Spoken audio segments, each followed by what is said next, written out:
యేసుక్రీస్తునందు ప్రియులైన దేవుని బిడ్డలారా, మన ప్రభువును రక్షకుడైన యేసుక్రీస్తు వారి అత్యున్నత నామములో మీ అందరికీ ఉదయకాల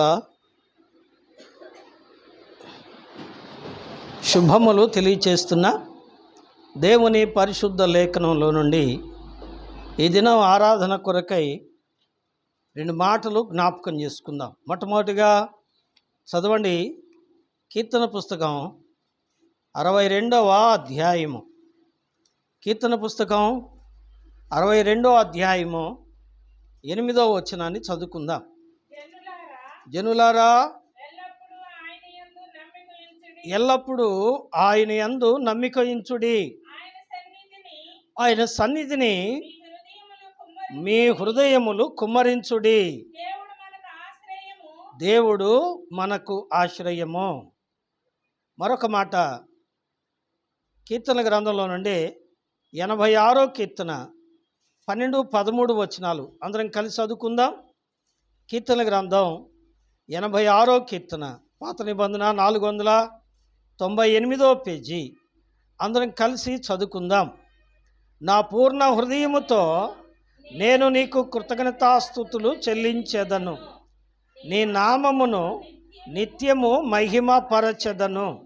ప్రభువా నా దేవా, నా ఎడల నీవు చూపిన కృప అధికమైనది. పాతాళము నుండి నా ప్రాణమును తప్పించి ఉన్నావు. చాలు. దేవుడి వాక్య భాగమును మన కొరకై ఆశీర్వదించునుగాక. చదవబడిన ఈ లేఖన భాగంలో 2 సార్లు ఒకే మాట వచ్చింది. ఈ పూట ధ్యానం అదే. మొదటి మాట 62వ కీర్తన 8వ చరణంలో మనం చదువుకున్నాం. ఏం చదువుకున్నామండి? ప్రజలారా, ఎల్లప్పుడూ ఆయన యందు నమ్మిక ఉంచండి, ఆయన సన్నిధిని మీ హృదయములను కుమ్మరించుడి. ఏంటంట? ఆయన సన్నిధిని మీ హృదయములను కుమ్మరించుడి. ఇక్కడ 86వ కీర్తన 12వ వచనంలో కీర్తనాకారుడు అంటాడు, నా పూర్ణ హృదయముతో నేను నీకు కృతజ్ఞతాస్తుతులు చెల్లించెదను. ఇంకో మాట కూడా మనం చదవచ్చు. కీర్తన గ్రంథం 9వ అధ్యాయం కూడా మనం చదివితే మొదటి వచనంలో నా పూర్ణ హృదయముతో యెహోవాకు కృతజ్ఞతాస్తుతులు చెల్లించెదను అంటాడు. పూర్ణ హృదయముతో ఏమన్నాడండి? మీ హృదయములను ఆయన సన్నిధిని కుమ్మరించుడి. దేవుని సన్నిధిలో మన హృదయాలు కుమ్మరించాలి. కుమ్మరించడం అంటే ధారబోయటం, కుమ్మరించడం అంటే పోయడం, కుమ్మరించడం అంటే నీళ్ళు ఒకసారి పోసేయడమే. ఏమండి? చిలకరించడం కాదు, కొద్ది కొద్దిగా పోయడం కాదు, కానీ ఒక్కసారి పోసేయటం. మరి దేవుని బిడ్డారా గమనించండి. ఎందుకు ఈ మాట అంటున్నాడంటే, చాలా అద్భుతమైన ఈ మాటను మనం గమనిస్తూ రావాలి. ఇక్కడ పరిశుద్ధ గ్రంథంలో ఈ యొక్క కీర్తనకారుడు చెప్పిన ఉద్దేశం ఏంటంటే, ఏమండి, దేవుడు అతనికి మేలు చేశాడట. ఏం చేశాడండి? మేలు లేదా ఉపకారం. ఏం చేశాడు? ప్రభువా నా దేవా, నా ఎడల నీవు చూపిన కృప అధికమైనది. ఏంటంట? నా ఎడల నీవు చూపిన కృప అధికమైనది. అధికమైనది ఏమిటయ్యా ఆ అధికమైన కృప అంటే? పాతాళపు అగాధము నుండి, ఏమండి, పాతాళపు అగాధము నుండి నీవు నా ప్రాణమును తప్పించి ఉన్నావు. గమనించండి, అతని ప్రాణం ఎక్కడుందంట? పాతాళపు అగాధములో ఉంది. ఇంకో మాట కూడా చదువుదాం. కీర్తన గ్రంథం 56వ కీర్తన, కీర్తన గ్రంథం 56వ కీర్తన అండి. 56వ కీర్తన చూడండి, 12వ వచనం. దేవా, నీవు మరణములో నుండి నా ప్రాణమును తప్పించి. ఎక్కడుందంట? అతని ప్రాణము మరణములో ఉందట. ఏమండి? ఇంకో మాట 57వ కీర్తన 4వ వచనం, నా ప్రాణము సింహముల మధ్య ఉన్నది. ఏమండి? ఎక్కడుందంట? నా ప్రాణము సింహముల మధ్య ఉన్నది. ఏమండి? ప్రాణం అగాధంలో ఉంది, ప్రాణము మరణములో ఉంది, ప్రాణము సింహాల మధ్య ఉన్నది. ఇంకా అదే కీర్తన 57వ కీర్తన చూడండి, 6వ వాక్యం, నా అడుగులు చిక్కించుకున్నటకై వారు వలయొడ్డిరి, నా ప్రాణము కృంగియున్నది. ఏమంటాడండి? నా ప్రాణము ఎలా ఉందట? కృంగిపోయింది. అతని ప్రాణం ఎలా ఉందట? కృంగిపోయింది. అవును, అతని ప్రాణం కృంగిపోయింది. ఇంకో మాట 59వ అధ్యాయము 3వ వచనం, నా ప్రాణము తీయవలెనని వారు పొంచి ఉన్నారు. ఏమండి? ఇలాగూ ఈ మాటలన్నీ మనం గమనిస్తే, ప్రియ స్నేహితులారా గమనించండి, ప్రాణము ఎలా ఉంది? అగాధములోనికి పోబోతుంది. ప్రాణము మరణములో ఉంది, ప్రాణము సింహముల మధ్య ఉన్నది, ప్రాణము ఏమండి కృంగిపోయి ఉన్నది. ప్రాణము తీయాలని శత్రువులు ప్రయత్నము చేస్తున్నారు. అయితే ఆ ప్రాణమును ఆయన ఏం చేసాడట? తప్పించెను. మనం 86వ కీర్తనలో చదివాం, పాతాళపు అగాధము నుండి నా ప్రాణమును ఏం చేశాడట? తప్పించి ఉన్నావు. ఏమండి? ఇక్కడ ఈ మాటలు 1-2 మాటలు జ్ఞాపకం చేసి నేను ముందుకు వెళ్తాను. ప్రాణము అంటే ఏమండి? తెలుగులో రక్తము అని అర్థం. ప్రాణము అంటే రక్తము అని అర్థం. కానీ ఇంగ్లీష్లో సోల్ అని రాశారు. సోల్ అంటే ఆత్మ. ఏమండి? ఆత్మ. నా ఆత్మ ఎలా ఉంది చెప్పండి? నా ఆత్మ సింహాల మధ్య ఉన్నది. ఏమండి? ఆ మాట మనం దీర్ఘంగా చదివితే ప్రియులరా గమనించండి.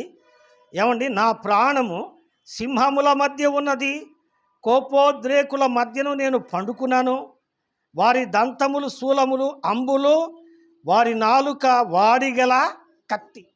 అది ఎవరి మధ్య ఉంది? శత్రువుల మధ్య ఉంది. ఈ శత్రువులు ఏం చేస్తున్నారు? ప్రాణం తీయాలని ప్రయత్నము చేస్తున్నారు. ఈ శత్రువు ఎవరండి? వాక్యంలో ఉంది, మీ విరోధి అయిన అపవాది గర్జించు సింహము వలె ఎవరిని మింగుదునాని వెతకుచో తిరుగులాడుచున్నాడు. సాతాను పని ఏంటంటే ఎవరిని గొడవ పెట్టాలా, ఎవరిని చెడగొట్టాలా, ఎవరి కీడు తేవాలా, ఎవరిని ఇబ్బంది పెట్టాలా, ఎవరికి శోధన తీసుకురావాలా. ఇది అతని దైనందిన పని, దైనందిన కార్యం. నిత్యం అతను ఆ పని మీదనే ఉంటాడు. ఏమండి? కీడు చేయువారెవరు? అపవాది. అపవాది అంటే సాతాను.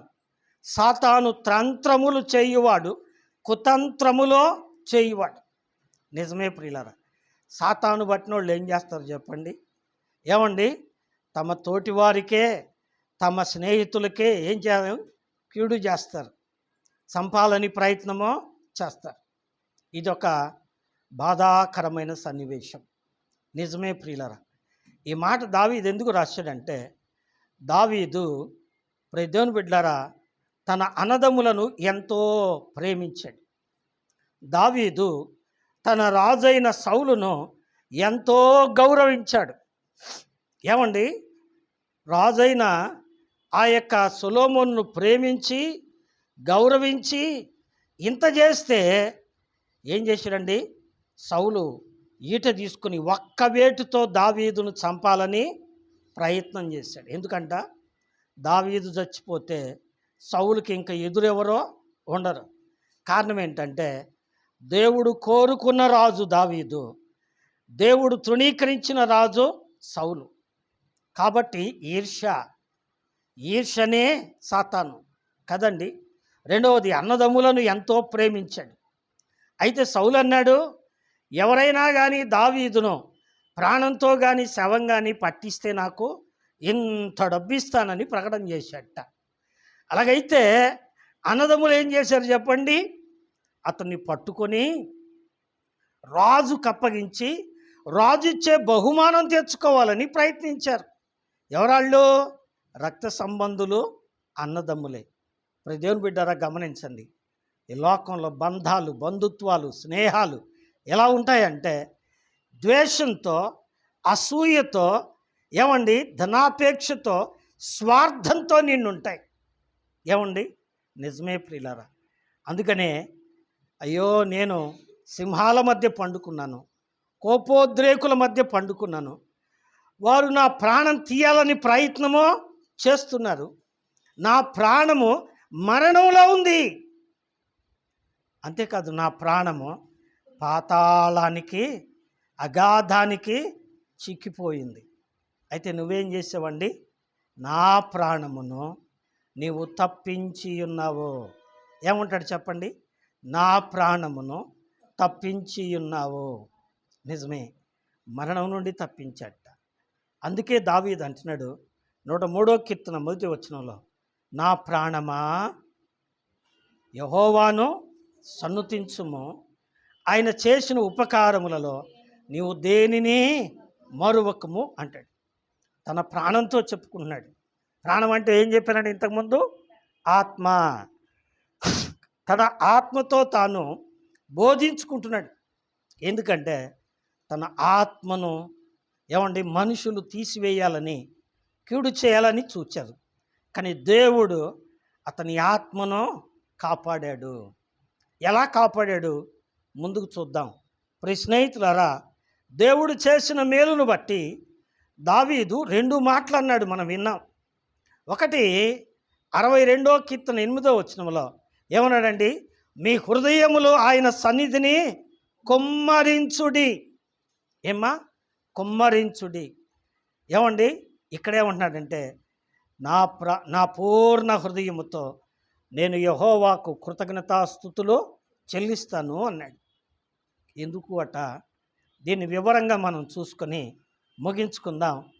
దేవుని బిడ్డారా గమనించండి, యేసు ప్రభువారు బేతనీకి వస్తూ ఉండేవాడు. ఆయన సేవా పరిచర్యలో బేతనియా అనేది ఆయనకి ఇష్టమైన స్థలం. యెరూషలేములో దేవుని మందిరం ఉంది. యెరూషలేములో దేవుని మందిరములో ఆయన సువార్త ప్రకటించాడు, దయ్యాలు వెళ్ళగొట్టాడు, రోగాలు బాగు చేశాడు, ఎన్నో కార్యాలు చేసిన ఆయన విశ్రాంతి తీసుకోవడానికి మాత్రం ఏమండి ఆయన యెరూషలేములో నిలబడలేదు. ప్రతిసారి ఏం చేసేవాడంటే బేతనియకు వచ్చేవాడు. బేతనియా అంటే అర్థం ఏంటండి? అంజూరపు పండ్ల ఇల్లు. ఏమ్మా? అంజూరపు పండ్ల ఇల్లు. బాగా గమనించండి, అంజూరపు పండ్ల ఇల్లు.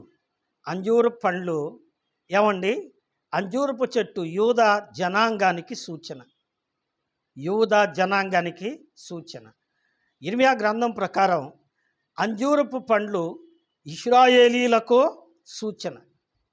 ఇశ్రాయేల్లో నుంచి వచ్చిన వాడు ఎవరు చెప్పండి? యేసుక్రీస్తు ప్రభువారు.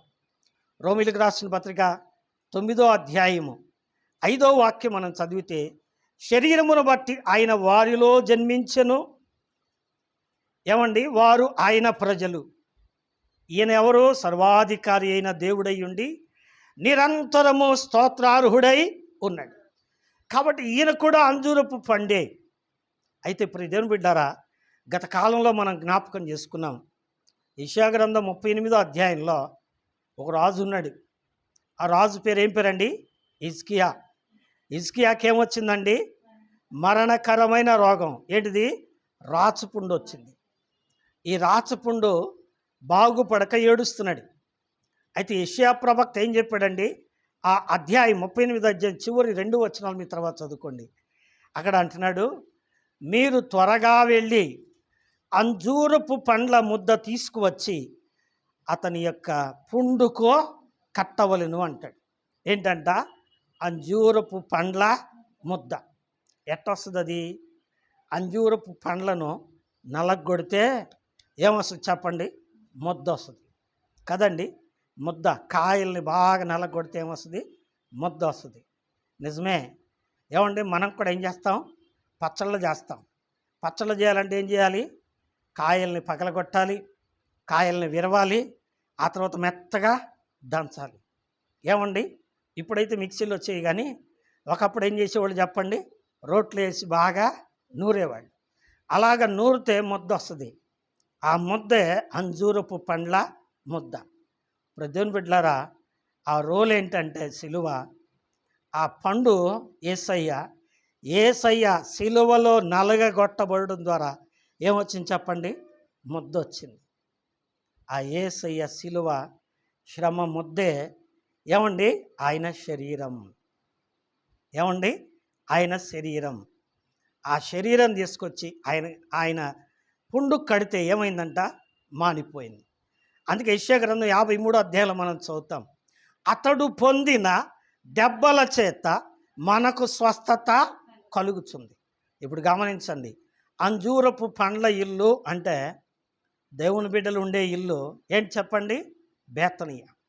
బేతనీయకు ఆయన 8 సార్లు వచ్చాట. 8 సార్లు. ఈ వర్తమానం మంచి వర్తమానం, మనం తర్వాత జ్ఞాపకం చేసుకుందాం. బేతనీయకు ఆయన 8 సార్లు వచ్చాట. 8 సార్లు వచ్చిన ఆయన 8 రకాల పాఠాలు వాళ్ళకి నేర్పించాడు. ఇప్పుడు మనం చదువుకుందాం ఒక మాట. రండి, మత్తయి సువార్త 26వ అధ్యాయము 6వ వాక్యం. మత్తయి సువార్త 26వ అధ్యాయము 2వ వచనం నుండి చదువుకుందాం. 2వ వచనం మొదటి నుంచి చదివితే ఇంకా సహాయం. 26వ అధ్యాయము. ఆయన ఈ మాటలన్నీ చెప్పి సాలించిన తరువాత జరిగింది ఏంటంటే, ఆయన తన శిష్యులను చూచి 2 దినాలైన పిమ్మట పస్కా పండుగ వచ్చుననియు, అప్పుడు మనుష్య కుమారుడు సిలువ వేయబడుటకై అప్పగింపబడుననియో మీకు తెలియనని చెప్పిన. అక్కడ ఆగండి, బాగా గమనించండి. అక్కడ ఆ వచనాలు మనకు అర్థమేంటంటే, యేసు ప్రభువారు వాక్యం చెప్తూ శిష్యులను పిలిచి అన్నాడు, ఇంకా 2 దినాల్లో ఏమొస్తుంది? పస్కా పండుగ వస్తుంది. పస్కా పండుగ వచ్చినప్పుడు మనుష్య కుమారుడు అన్యుల చేతికి అప్పగిస్తాడు. అప్పగించబడ్డప్పుడు వారు ఆయనను సిలువ వేసి చంపుతారు. మరలా 3వ దినాన ఆయన తిరిగి లేస్తాడు అని చెప్పారు. అనేది నా అర్థం ఏంటి? మనిషి కుమారుడు ఎవరు? యేసు ప్రభువారే. యేసు ప్రభువారు పస్కా పండుగ రోజున సిలువలో చనిపోబోతున్నాడు అని ఆయన వారికి చెప్పారు. ఇక్కడ నాదొక ప్రశ్న, యేసు ప్రభువారు సిలువలో ఎందుకు చనిపోబోతున్నాడు? కారణం ఏంటి? ఏమండి, కారణం ఏంటి? ఏమండి, యేసు ప్రభువారు సిలువలో ఎందుకు చనిపోబోతున్నాడు? వాక్యంలో ఉంది. మొదటి యోహాను పత్రిక తిమోతి పత్రిక 1వ అధ్యాయం 15వ వచనంలో మనం చదివే మాట ఏంటంటే, పాపులను రక్షించుటకు క్రీస్తు యేసు ఈ లోకమునకు వచ్చెను. విన్నరా? పాపులను రక్షించడానికి వచ్చిన ఆయన.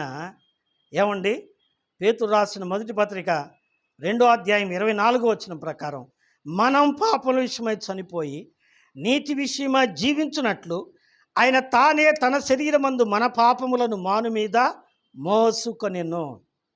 రోమాపత్రిక 5వ అధ్యాయము 8వ వచనం ప్రకారం, కాబట్టి దేవుడు తన ప్రేమను వెల్లడిపరుచున్నాడు. ఎట్లనగా మనం ఇంకనూ పాపులమై ఉండగానే క్రీస్తు మన కొరకు చనిపోయాడు. ఎందుకంట? ఆయన రక్తము వలన ఇప్పుడు మనల్ని నీతిమంతులుగా తీర్చడానికి. ఇప్పుడు మీకు అర్థమై ఉంటుంది, యేసు ప్రభువారు సిలువలో ఎందుకు చనిపోబోతున్నాడు? మనుషులందరి కొరకు. అంటే శిష్యుల కొరకా కాదా? శిష్యుల కొరకు, యూదుల కొరకు, నీ కొరకు, నా కొరకు, మనందరి కొరకు, భూమి మీద ఉన్న మనుషులందరి కొరకు ఆయన చనిపోతాను అని చెప్పాడు. అక్కడున్న వారందరూ ఆ మాట విన్నారు. బాగా వినండి, అక్కడున్న వారు అందరూ ఆ మాట విన్నారు.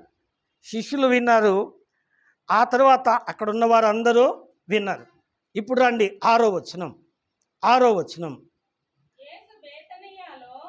యేసు బేతనీయలో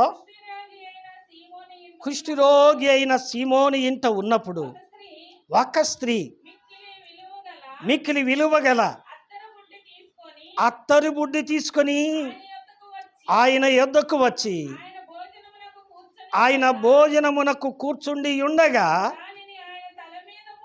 దానిని ఆయన తల మీద పోసెను. చాలండి. ఏమండి, అక్కడ శిష్యులందరూ ఉన్నారు. శిష్యులందరూ ఉండగా ఏమండి, శిష్యులతో చెప్పాడు. అక్కడున్న వాళ్ళందరూ విన్నారు. వాళ్ళందరూ విని గమ్మునున్నారు. కానీ ఒక స్త్రీ, ఈమె పేరు మరియా. ఏమండి, ఈమె పేరు మరియా, ఒక స్త్రీ. ఇంకో మాట కూడా చదవండి. మార్కు రాసిన సువార్త, మార్కు రాసిన సువార్త అండి, 14వ అధ్యాయము. మార్కు రాసిన సువార్త 14వ అధ్యాయము చూడండి. 14వ అధ్యాయము 14వ అధ్యాయము 2వ వచనం నుండి విందాం. 2 నుండి లేదా మొదటి నుంచి చదివితే సహాయం. 2 దినాలైన పిమ్మట పస్కా అనగా పులియని రొట్టెల పండుగ వచ్చుననియు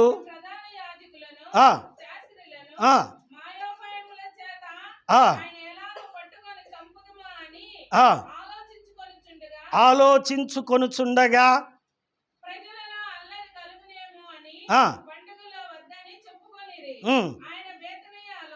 ఆయన బేతనీయులో కుష్ఠరోగి అయిన సీమోను ఇంట భోజనమునకు కూర్చుండి ఉన్నప్పుడు ఒక స్త్రీ మిక్కిలి విలువ గల, వినండి, అచ్చ జటామాంసి అత్తరు బుడ్డి తీసుకొని వచ్చి ఆ అత్తరు బుడ్డిని పగులగొట్టి ఆ అత్తరు ఆయన తల మీద పోసెను. బాగా వినాలి. ఏమండి, ఆయన బేతనీకి వచ్చిన సార్ ఎన్నోసారి అంటే ఇది 7వసారి. ఆయన మొత్తం సిలువకు వెళ్ళక ముందు 8 సార్లు బేతనీకి వచ్చాడు. ఈ 8 సార్లు బేతనీకి వచ్చినప్పుడు చాలా గొప్ప పాఠాలు అక్కడున్న వారికి ఆయన నేర్పించాడు. బాగా వినండి. బేతనీలో 7వసారి వచ్చినప్పుడు ప్రభువారు చెప్పాడు, ఇంకా పస్కా పండుగ రాబోతుంది. పస్కా పండుగ వచ్చినప్పుడు మనిషి కుమారుని సిలువ వేస్తారు అని చెప్పారు.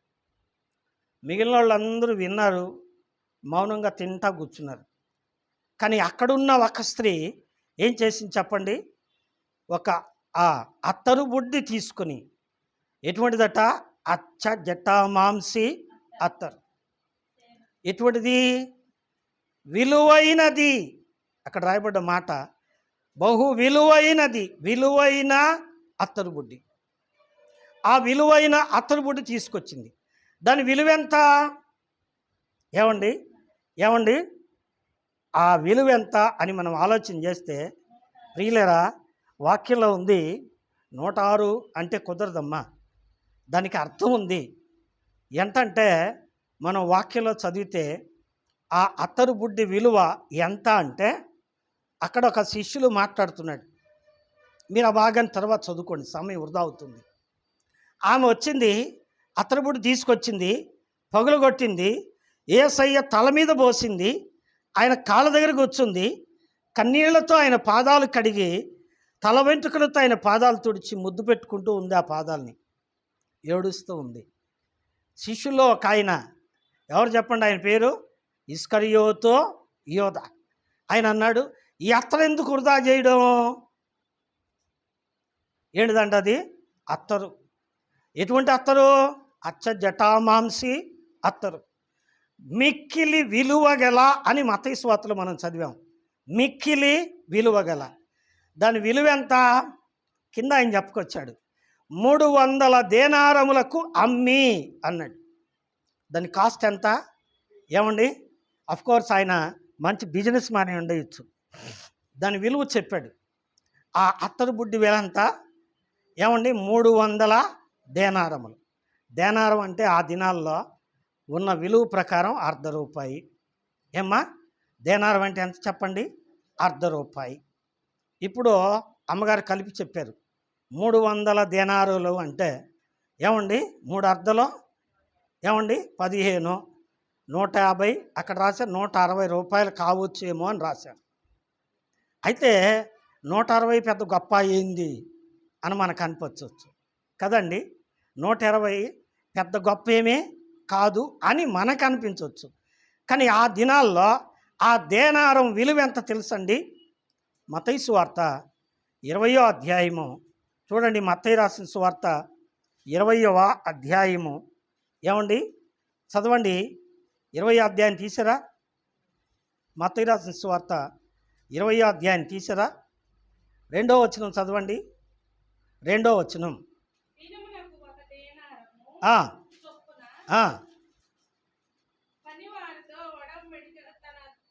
దినమునకు ఒక దేనారము చొప్పున పనివారితో ఒకడు ఒడంబడిక చేసి పనివారిని తన ద్రాక్ష తోటలో పనిచేయుటకు పంపెను. అంతేనండి, ఆ వాక్యంలో ఉంది. అంటే ద్రాక్ష తోటలో పనిచేయడానికి ఒక పనివాడికి కూలి ఎంత చెప్పండి ఆ దినాల్లో? ఇప్పుడు ఎంత ఏమండి? ఇప్పుడు ఎంత? 500 అంటే నేను గొప్ప అనుకున్నా కూలి. ఇప్పుడు 1000 రూపాయలు కూలి. ఏమండి?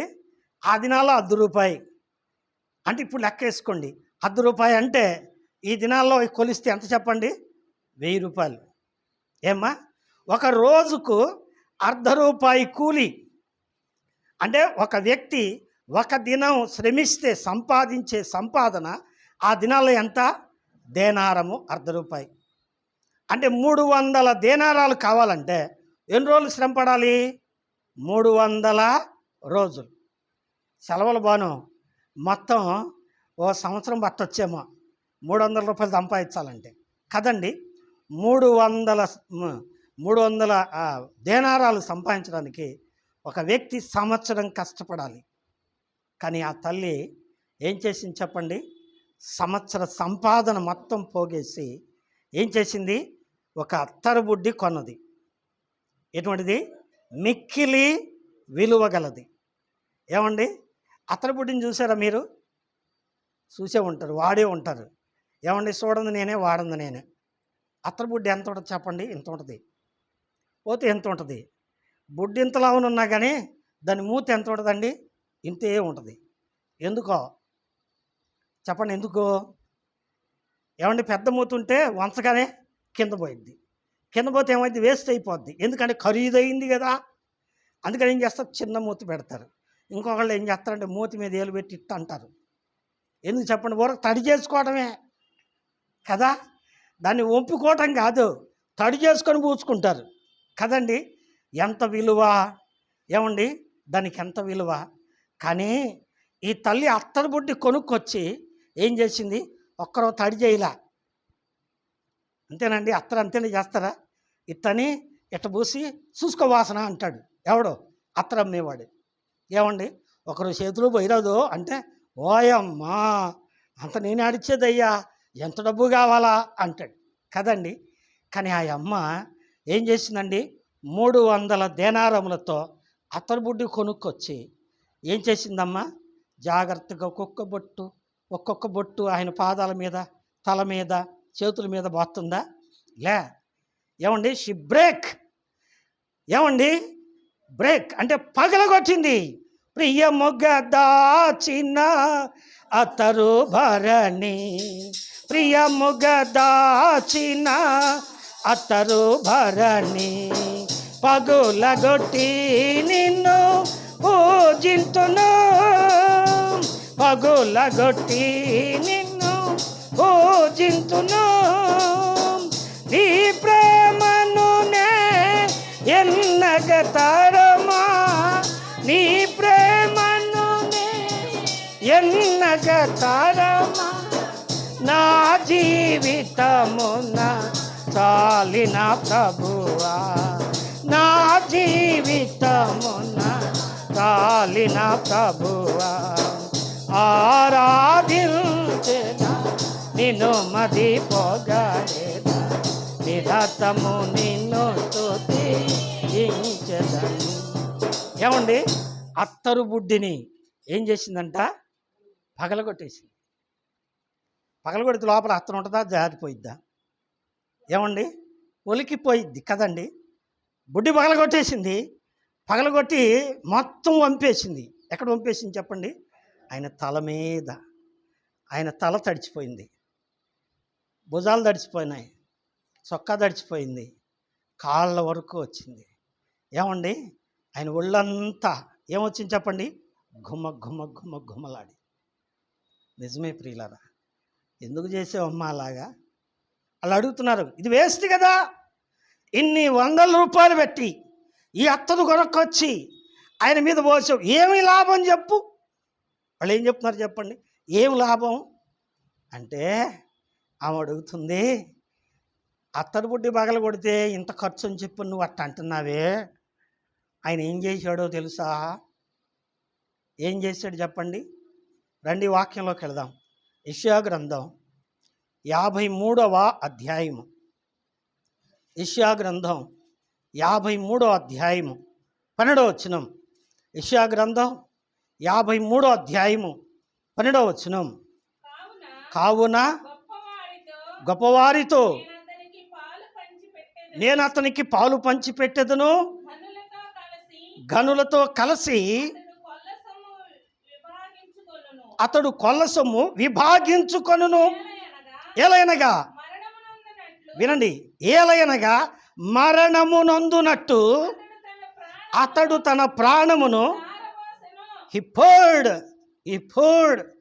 అతను తన ప్రాణాన్ని దారిపోసాడు. ఏదో ఒక్క రవ్వ, ఒక గెంట, ఒక స్పూను, ఏమండి, నా అతడు తన ప్రాణాన్ని ఏం చేశాడు చెప్పండి? దారబోసాడు. ఎందుకు? కింద లైన్ చదువమ్మ, కింద లైన్. అతిక్రమము చేయువారిలో ఏమండి అతిక్రమముల చేయువారి కోసం, పాపములో ఉన్నవారి కోసం, పాప క్షమాపణ ఇవ్వడం కోసం ఏం చేశాడట? అతడు తన ప్రాణమును దారబోసెను. దారబోసెను అంటే కొంచెం వరకు వంపి వాసన చూసుకో అన్నట్టు కాదు. ఏమండి, కొంచెం ఒకరు వంపి వాసన చూసుకున్నట్టు కాదు. పోయిన వారం చెప్పాను, మళ్ళీ మరలా చెప్తున్నా, దానికి రుజువు కూడా ఉంది. ఇప్పుడు దేవుని బిడ్డలారా, దేవుని వాక్య ప్రకారం యేసు ప్రభువారిని సిలువ వేశారు. తలలో ముళ్ళ కిరీటం, ముళ్ళు లోపల గుచ్చుపోయినాయి, తల నరాలు చిట్టిపోయినాయి, ధారలుగా రక్తం కారుతుంది. ఆయన 2 చేతులను సాగలాగి సిలువ అడ్డకొయ్యకు శీలలతో బిగించారు. చేతుల్లో నుంచి ధారలుగా రక్తము కారుతుంది. కొరడాలతో ఆయన దేహమంతా చీల్చారు. ఏమండి, ఆ గాయాల్లో నుంచి రక్తము కారుతుంది. 2 కాళ్ళు పెనవేసి నిలువు కొయ్య అడుగు భాగమున సిలువ మేకుతో కొట్టారు. కాళ్ళలోంచి రక్తము కారుతుంది.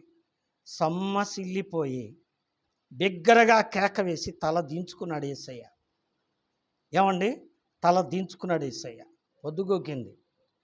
సైన్యాధిపతి అన్నాడు, పొద్దుపోయింది, వాన వచ్చినట్టుంది, తుఫాను వచ్చినట్టుంది, ఈ సిలువ మీద ఉన్న మనుషులు చనిపోకపోతే మనం ఇంటికి వెళ్ళలేం, కాబట్టి వాళ్ళు చనిపోయారు లేదో చూడండి అన్నారు. ఇరువైపులా ఉన్న దొంగలు చావలేదు. వాళ్ళని ఏం చేశారండి? మోకాళ్ళ గుదినరాలు తెగగొట్టారు. అంటే మోకాళ్ళ దగ్గర ఏముంటాయి? పెద్ద నరాలు ఉంటాయి. తెగొడితే ఏమవుతాయి చెప్పండి? రక్తమంతా కారిపోయి చచ్చిపోతారు. కానీ యేసయ్య దగ్గరకు వచ్చేటప్పటికి వాళ్ళకు డౌట్ వచ్చింది, ఓయమ్మా ఈయన చనిపోయేటట్టుగా ఉంది అనుకుని. ఆయన కన్ఫామ్ చేయన్నాడు శతాధిపతి. ఇప్పుడు సైనికుడు ఒకడు ఈట తీసుకుని వచ్చి ఏం చేసాడట? ఆయన ప్రక్కలో పొడిచెను. ఏమ్మా ఎక్కడ పొడిచాడు? ఆయన ప్రక్కలో పొడిచాను. ప్రక్కలో పొడిచేటప్పటికి ఈ పక్క నుండి ఎక్కడికి వెళ్ళిందండి? ఈ పక్కకు వచ్చింది. కింద నుంచి నిలువును పొడిచేటప్పటికి ఈ పక్కలో నుంచి ఈ గుండెలోకి దిగబడింది. ఏం చెప్పండి? ఈట. ఏమంటారు దాన్ని? ఈట. ఈటలు ఎప్పుడైనా చూసారా? ఏమండి, ఈట, బల్యం. ఈటలు బల్లాలు ఎట్టున్నాయి? సన్నగా సూదిగా ఉంటాయి, ఇంత పొడుగులు ఉంటాయి. పొడిస్తే 2-3 కలిపి ఒకసారి పడవచ్చు కదండి. అటువంటి ఈటతో ఆయన ప్రక్కలో పొడిచినప్పుడు ఏం పగిలిపోయింది చెప్పండి? ఏమండి, యేసయ్య గుండె చీలిపోయింది. యేసయ్య గుండె ఏమైందండి? చీలిపోయింది. ఆ గుండె పగిలి, గుండె నరాలు చీలి, ఆ ఈటి వెంబడి ఏమొచ్చింది చెప్పండి? రక్తం కారింది. ఏమండి? ఆయన గుండె పగిలిపోయింది, రక్తం ధారలుగా కారింది. ఎవరి కోసం? ఏమండి? ఎవరి కోసం అండి? మన అపరాధముల నిమిత్తము ఆయన అప్పగింపబడెను. యెషయా గ్రంథం 53వ అధ్యాయము 4వ వచనం నుంచి మనం చదువుకుంటూ పోతే, మన దోషముల నిమిత్తమై అతడు నలుగగొట్టబడెను, మన సమాధానార్థమైన శిక్ష అతని మీద పడెను, అతడు పొందిన దెబ్బల చేత మనకు స్వస్థత కలుగుతుంది. ఎవరి కోసం చెప్పండి? మన కోసం. ఏం పగలగొట్టుకున్నాడు ఆయన? తన గుండెనో పగలగొట్టుకున్నాడు. ఏమండి? తన గుండె. గుండె అంటే ఏం చెప్పండి? హృదయం.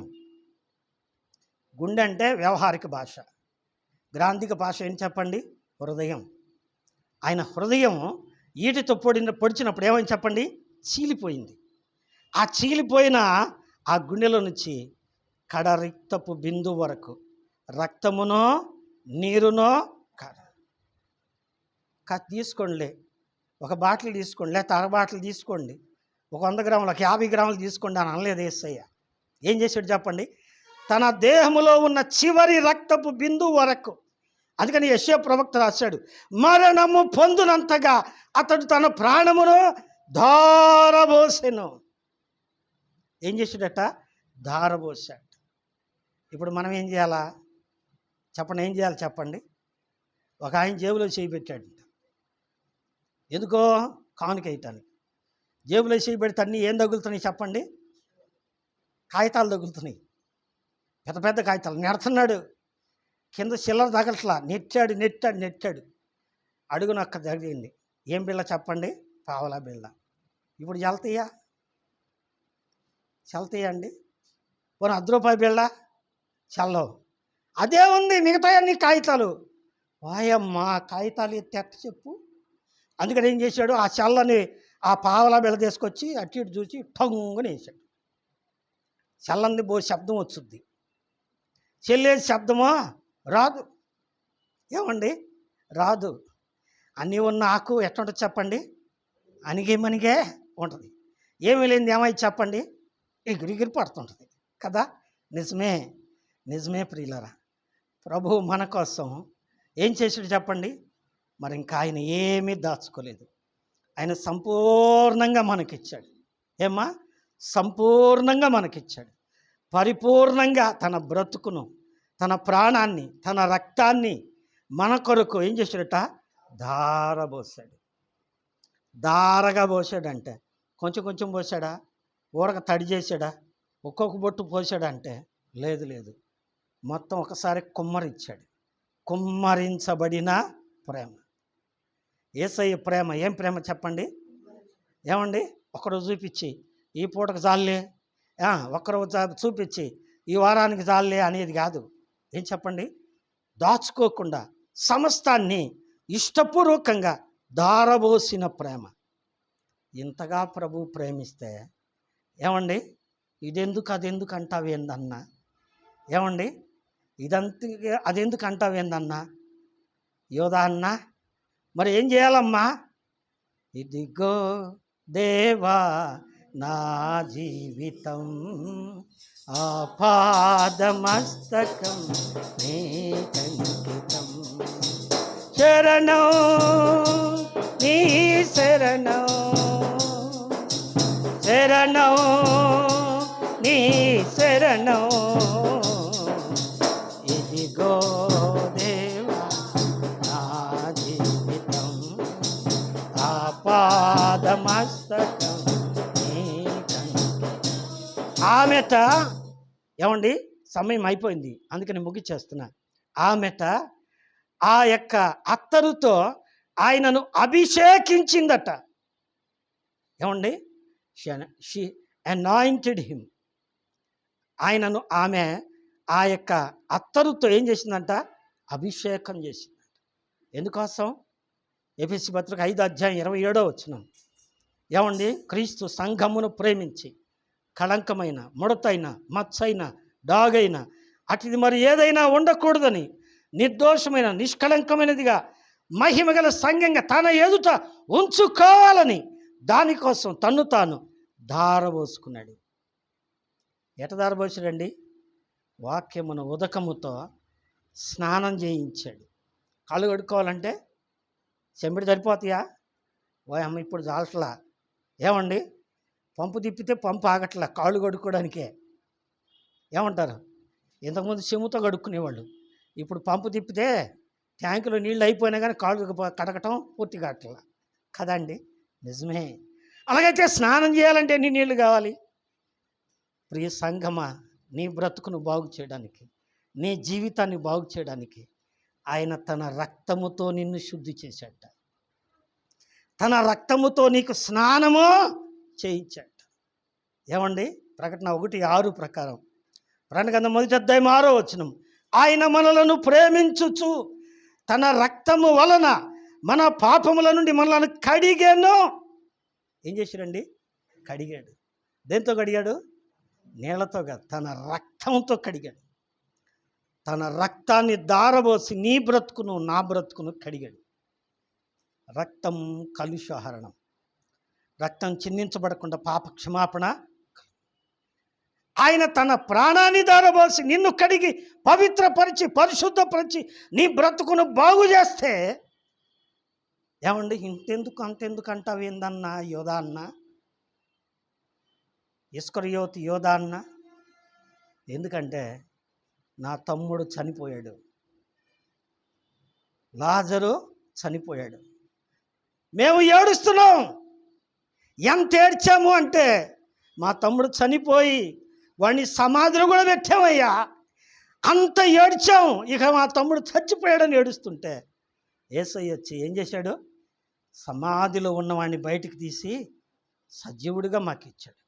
సచ్చాడు, సమాధిలో పెట్టామనుకున్నాం మమ్మల్ని.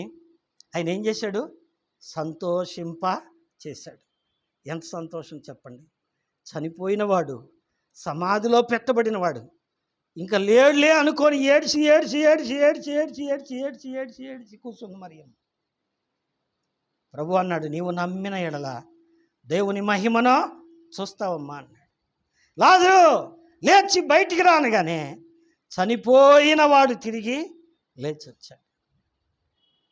ఇంత ప్రేమ యేసయ్య మా కుటుంబం పట్ల చేశాడు. ఏమిస్తే ఆయన రుణం తీరుద్ది? ఏమిస్తే?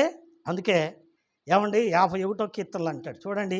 51వ కీర్తన, కీర్తన గ్రంథం 51వ కీర్తన, 51వ కీర్తన ఏమండి 17వ వచనం, విరిగి నలిగిన మనసే దేవునికి ఇష్టమైన బలులు. ఏంటంట? విరిగి నలిగిన మనసు. మనసు అంటే హృదయం. ఆయన హృదయం చీల్చుకొని తన రక్తాన్ని నాకు దారబోసాడు. మరి నేనేం చేయాలా? నా హృదయాన్ని ప్రభువుకు అర్పించాలి.